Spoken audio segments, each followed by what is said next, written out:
Moreno Tardivo Tristyle. Potatura ed abbattimento alberi di alto fusto, presenti in tutto il Triveneto. Chiamateci per un preventivo gratuito. Bentrovati al meteo. L'afflusso di aria polare si attenuerà concedendo un lieve rialzo delle temperature, grazie anche alla presenza dell'alta pressione. Vediamo il dettaglio di sabato 16 ottobre. Sul Veneto tra la notte e il primo mattino saranno possibili foschie e locali nebbie in pianura, specie sui settori più meridionali della regione. Sole prevalente a seguire con cielo sereno o velato e non sono attese piogge degne di nota. Temperature minime tra 4 e 9 gradi, valori massimi compresi invece tra i 17 e i 19 gradi. Ci spostiamo ora sul Friuli Venezia Giulia, anche qui qualche addensamento sui monti al pomeriggio, altrove invece sarà soleggiato.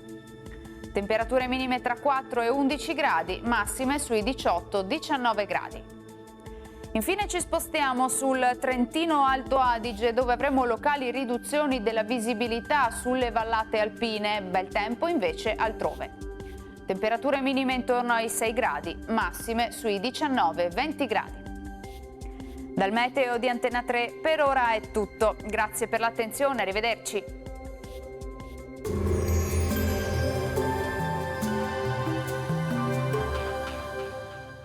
Moreno Tardivo Tristyle. Potatura ed abbattimento alberi di alto fusto, presenti in tutto il Triveneto. Chiamateci per un preventivo gratuito.